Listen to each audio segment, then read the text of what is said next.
welcome to Brew Tapcast. I am Tap here for another Pints and Previews. We are back here for a day 6 of the Flesh and Blood Monarch spoiler season. So we are getting into a bunch more cards. We've got, what, 2, 3, 4, 5, 6, 7, 8 new cards to talk about for day 6. I think we're just going to get into it. We got some new stuff for Chane, or Chane, however you say it. And got a bunch of spicy stuff today. So if you're looking for previous day wrap-ups, go ahead and check the links down below. We did one for all the other days we did our Pints and Previews for those. So if you're looking to see our previous spoilers, get into those. If not, let's get into today's spoilers. All right, so as we can see from the Monarch, from the Flesh and Blood site, we have today, Saturday, April 17th, we have a bunch of different cards, as well as the things coming up for next week, or I should say tomorrow, which maybe is the start of next week, depending on where you are. Yeah, so those are what we have for today. We're going to kick it off with the Flesh and Blood TCG Canada as our first one, but yeah, looking forward to these. These should be very fun and exciting. So without further ado, let's get right into our spoilers. So the Flesh and Blood TCG Canada is our first one. They have Soul Reaping. So Soul Reaping is a shadow action, not a Shadow Runeblade or Brew, whatever, even though it's got a Chane. Again, this is pointing at a thing that we had seen earlier too. So it's a Legendary Chane Specialization, but it's not a Shadow Runeblade. So what I think we had talked about earlier, and I think this is the other way. So earlier we saw something that was a Levia Specialization, but it wasn't Shadow, I think. Maybe that's what it was. Or I can't remember what it was. But it's Legendary Chane Specialization, but it's not a Shadow Runeblade action. So does that mean Chane could theoretically change his class? I don't think so. That's likely not going to be the case, but maybe they just wanted to have the text box smaller. I'm not sure. I'm sure other people with bigger, wrinklier brains than mine will maybe see some utility outside of that or other what I just said. Anyway, yeah, so that is this one. So yeah, 6 cost for 6 damage. Not super great. Does block for 3, so you know it's okay. Only pitches for 1. I don't see. I think this is actually a unique card because I think this is the first rare that's a specialization. I don't believe there will be any other versions of this. I think it will be the single, just the red pitch version. I don't see a way really to modify the things down below that would really matter. And it would be kind of surprising if they made 3 different colors of pitch for it. But in any case, so 6 cost, 6 attack, pitches for 1. You may banish 1 or more cards from your hand rather than paying Soul Reaping's resource cost. If you do, gain 1 resource for each card with Blood Debt banished this way. So essentially, you're modifying the cost. Instead of pitching cards, you're banishing them from your hand. So if you have a lot of red Blood Debt cards in your hand, you can sort of gain access to them by banishing them instead of actually pitching them. So ultimately, you will want to have some higher cost or higher pitch value cards in your hand that might not be worth banishing. But as we go on further, so when Soul Reaping is attacking a hero with 1 or more cards in their soul, it has go again. So theoretically, yes, it costs 6, and maybe you're going to pitch a blue and a yellow and maybe just banish 1 Blood Debt card from your hand. So that's, maybe this is our arsenal. So you got 1 more card in your hand, or maybe you just got something free. But anyways, you can banish that Blood Debt to your banish zone. And then you can theoretically, if this has go again, if you're playing against a light hero that has 1 or more cards in their soul, you can get go again. And then that card you banished, you essentially can play. So you're essentially dual costing. So, the Flesh and Blood has always been about either you play the card or use it for resource or you defend. Like there's like those 3 options. And like they just banned Drone of Brutality because it wasn't really fulfilling that. You have to make those hard choices. But this is a little bit of a minor sort of bend to that rule there, because theoretically, if you banish a Blood Debt card that you can then play the same turn if this has go again, you're sort of using it for a resource and for an action. So I think that's kind of cool.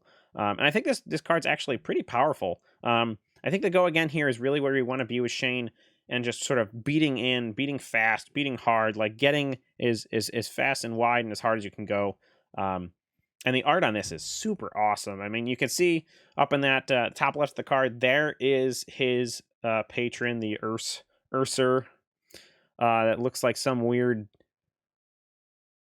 demon-y thing with wings, winged demon thing, but love it. Got his Chane sword, or his Chane sword, just like whipping around like that. What's that? Oh God, there's that hero, or that character from Soul Calibur, that lady Ivy, I think it was, who had a sword like that. That's pretty cool. Looks like they're slashing some demon too, which is kind of neat. But in any case, that is from Fab Canada TCG. So love it. I think this is definitely a great enabler for pushing hard with Chane, which I think is what you're going to need to do. So yeah, I like it. I think it's a beautiful card, great art. And I think it's the first of its kind, being a rare specialization as well. All right, next one is from Bloodletter. It is Riftbind. I love the art in this. This was one of the arts. There's two pieces of art that when I saw it first, were just like gorgeous, and I really liked them. This is one of them. The other one is that really creepy one where that guy looks like he's transforming or just bleeding into a demon. He's looking in the mirror, and he's got that perspective, and there's these two cackling monsters next to him. Those, I can't wait to see that card. It's gonna be awesome. Anyway, so we got a common Riftbind, cost of 1. Pitch this one pitches for 1. Probably going to be an attack 3, 2, and 1 for the different colors. Blocks for 3. You may play Riftbind from your banish zone. If you do, it gains plus X power, where X is the number of non-attack action cards you have played this turn. So this is your, this is your normal Runeblade thing. You are doing non-attack things and you're doing attack things. This is a Shadow Runeblade action, so this is going to be playing that. I wonder if the art depicted here is actually a light Runeblade too. I don't think we're going to get that in the set. But that looks kind of like a light Runeblade, because, like, why would the Rift be snagging? I guess this could be, a dark Runeblade, and it's, like, it's totally succumbing to its blood debt. It could not keep up that payment, and so it just got torn and taken in. But maybe it's also a light one. I mean, it doesn't seem like the purple's not necessarily dark, and it's got, like, light blue runes. I don't know. Maybe it's light, maybe it's dark. Who knows? In any case, yeah, doing the Runeblade thing incentivizes you to actually play non-attack stuff and then go in with attack. So if you play from the banished zone, if you do, it gains plus X, where X is the number of non-attack action cards you play this turn. So basically, it gets buffed up for doing the Runeblade thing.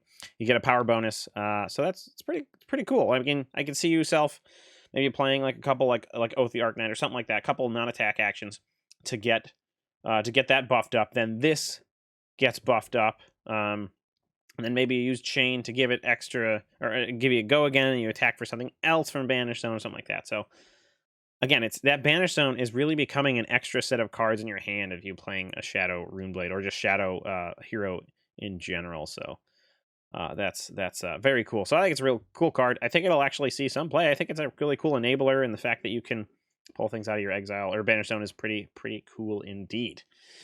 All right, on to our next one. This is from our friend of the channel, Ravewin. So he had his first preview card. So, congrats to him. Go check him out. So he's got a YouTube channel. Check it out. He makes great content, very well produced. His release video for this, honestly, I should just not talk about it and then point you over there. It was so well done. I really liked it. So, Unhallowed Right. So this is a rare. This one costs 1. Is a Shadow Runeblade action, attack 3 defense. This particular one attacks for 4. I imagine it will be, or actually we know it will be 4/3/2.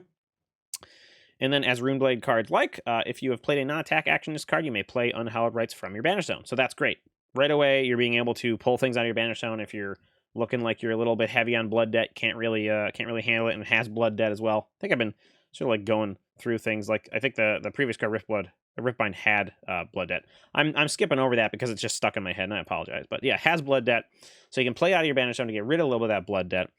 You may play that was the first part. So you can play it from your Banished Zone if you do your normal non-attack actions, which is what Runeblades do. And then it says you may put a non-attack action card with blood debt from your graveyard on the bottom of your deck. So this is a cool way to, although it doesn't limit blood debt that's hurting you at the end of your turn, it's still allowing you to play things out of your Banished Zone that go into your graveyard and then boom, right on the bottom of the library. So we know that Chane is being very, very, very fast of removing your deck into your Banished Zone. So this is a way to, things that you get to play out of your Banished Zone ordinarily would be gone, right? Well, this is a way to get them back onto your into your library. So sort of prolongs your ability to actually keep going as a aggro Shadow Runeblade, which I think is quite important actually. So if you're looking for a little bit more in-depth stuff, go check out Ravewin, check out his channel, check out the video for this. Lovely special effects there. The arts on this is really cool too. I'm not sure who the female is here.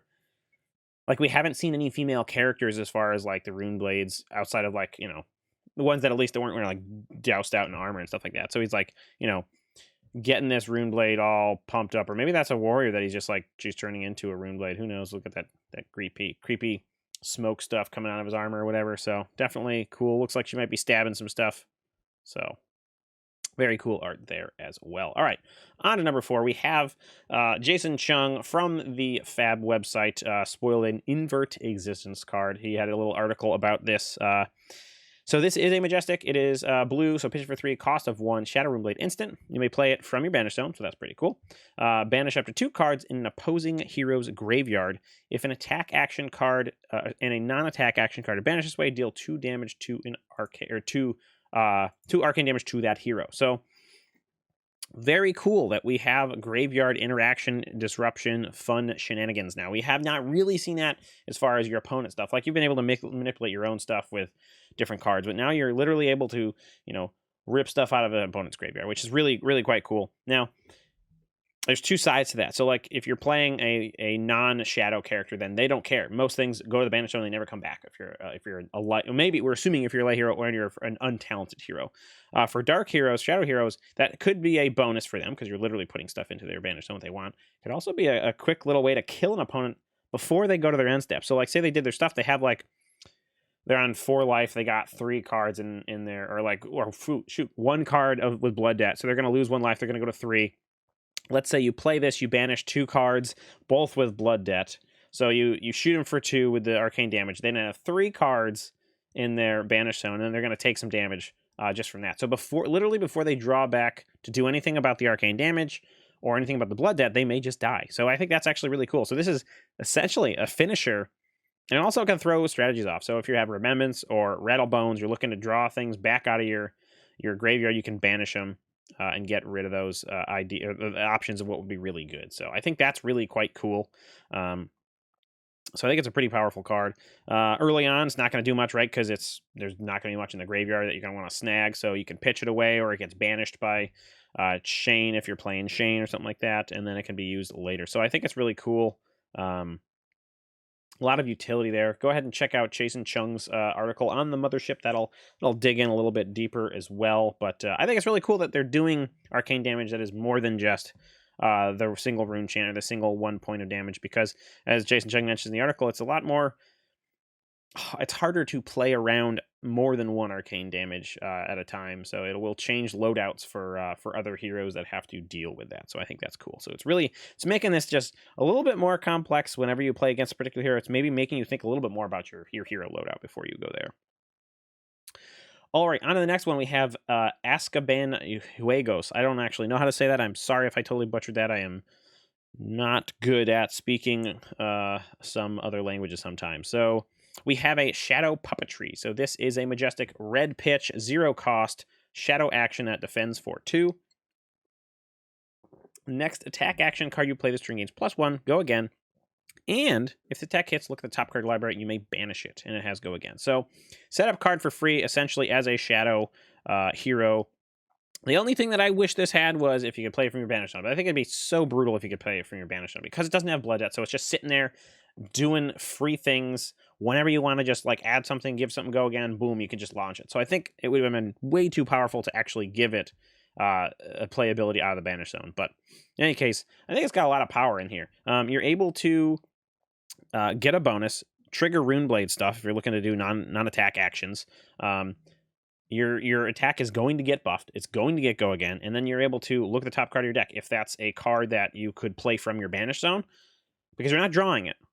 Technically, you're not drawing it, but as a shadow character, you're essentially drawing it, because if you were choosing to banish that, so if something you actually would want to play could play from your Banish Zone, you're essentially drawing a card, because that's really what the Banish Zone is for these shadow heroes, is actually a place to draw cards from on your turn. You pitch from your hand, you play from your Banish Zone. That's a lot of what this stuff is. So maybe these are the kind of cards you're going to want to have in your hands, where you have the stuff you can play out of your Banish Zone in your Banish Zone. So I think it's really cool. Really can help further what Chane is trying to do of keeping momentum going, maximizing your turns. Again, his Eclipse card, his Legendary Specialization card, literally says you have to play 6 Blood Debt cards in a turn. 6. You don't have 6 cards in your hand, right? So there's almost never that can really happen. So obviously you're going to need to be playing some brutal spells out of your Banish Zone. This is the kind of stuff that will allow you to do that. It doesn't cost anything. Yes, it's not a Blood Debt card in itself, and that's a little unfortunate, but it's an enabler to get more resource points to continue to do that. Because Chane, you can only make that Soul Shackle token once a turn. You're only going to get 1 more go again. So you definitely got to play it safe. You probably need some of these to give things more go again. So definitely a lot of excitement and power there. All right, moving on to the next one. We have the Fab Discord's Gauntlet channel. So there's that Fab Gauntlet that have a bunch of creators come to, or players come together and duke it out on a regular basis. We have a Dimensional Gateway. So this is a rare. This is the red version. So pitch for 1.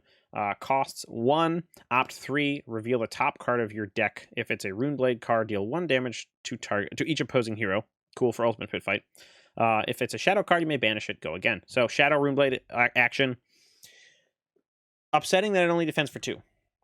It's not a generic. It's a literal Shadow Runeblade thing. So that's a little bit of a downside there. And it's theoretically this is a cantrip, right? It costs 1 resource. Opting is great, wonderful, awesome. You get to choose what you're going to banish if you're a Shadow here, and you're likely going to banish something because essentially that's drawing a card. So maybe you find something in top 3 that you can snag to your banish zone and then cast outright. Again, this is another way to try to cast a whole bunch of blood debt cards. This itself doesn't have blood debt, so again, not helping you get to that number 6 for that Eclipse card, but definitely on the right track of maybe setting up turns and that sort of thing. But I think it is super powerful. You don't have to banish it. You can choose to. But again, it's like drawing a card, so it sort of replaces itself for a single resource. And I think because there's likely going to be yellow and blue versions of this that opt 2 and 1 respectively, I think that you might not always have to play the red one, because if you're going really heavy Shadow, blood debt sort of stuff, maybe most of your things are going to have blood debt or be able to be played from your exile or banish zone. So I think that's actually a really powerful tool of this, and maybe you don't even need to play the red ones. Maybe you can dig enough with the yellow or the blue, and that gives you a little bit more resource to play with as well, which again, you're probably going to need when you're trying to play 6 blood debt cards a turn. So I think that's quite cool. Yeah, those are my thoughts on Dimensional Gateway. Upsetting that only blacks for 2, but what are you going to do? Can't win them all. All right, next one, second to last, we have Sushi Night Gaming with Rise Above. I actually really think this is quite a cool card. So it is a generic defense reaction for 4. This is a rare, so likely 3 colors.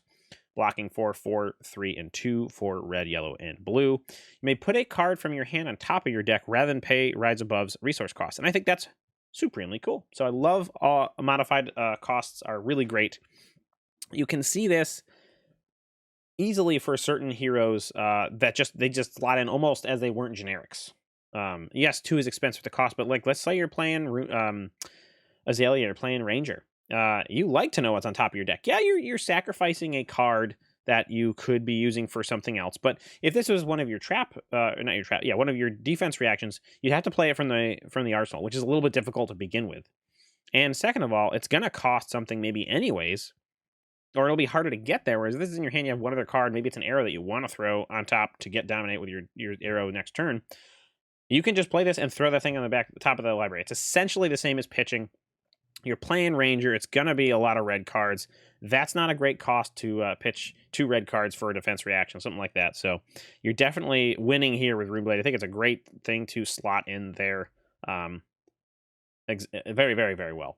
Outside of that, if you're not playing Ranger, it might just be better to be playing like Sink Below that doesn't have a cost at all. And yeah, it doesn't block for as much, but it's definitely still has some upside with that card selection, that sort of thing. So otherwise, I think it's really quite cool and really exciting. That I love alternate costs. It really helps the game go in cool places. And the art on this is really cool. Like it's the opposite of Sink Below, right? It's Rise Above. So in Sink Below, you're dropping below. This one you are rising above. Sink Below, you put a card, or you can put a card on the bottom and draw a card. This one you're putting one on top, and you're not really getting one off the bottom, but they're the counterpoint, which is actually quite cool. I like that. It's not lost on me, but I think the art's really quite cool here. It wasn't as dramatic and gross in the Sink Below.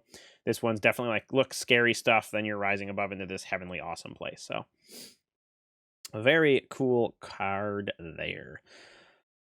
I think that's all I wanted to say about that card.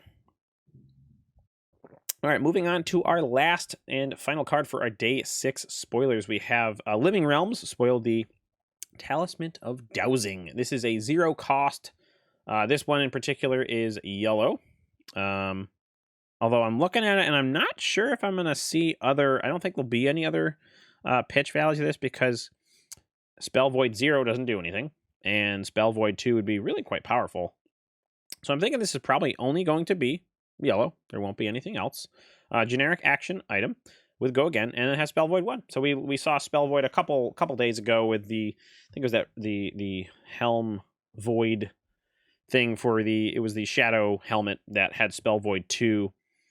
And then one other thing I can't remember exactly now, but yeah, this is quite nice. It's like it's again gives you Go Again, cost nothing, and then it puts you some onboard, extra arcane barrier. That's one shot arcane barrier essentially for free, or it can be pitched for 2. So maybe early game you use it for resources, late game you use it for actually the defense power there.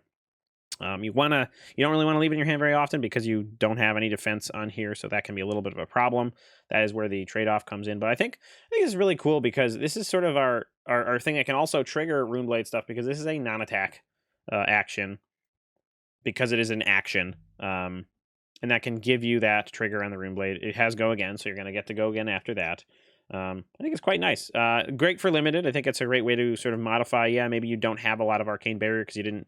Right now, we don't really know if there is a lot of arcane barrier in this. So, like, who knows? I'm assuming it's just going to be the Runeblade that does arcane damage.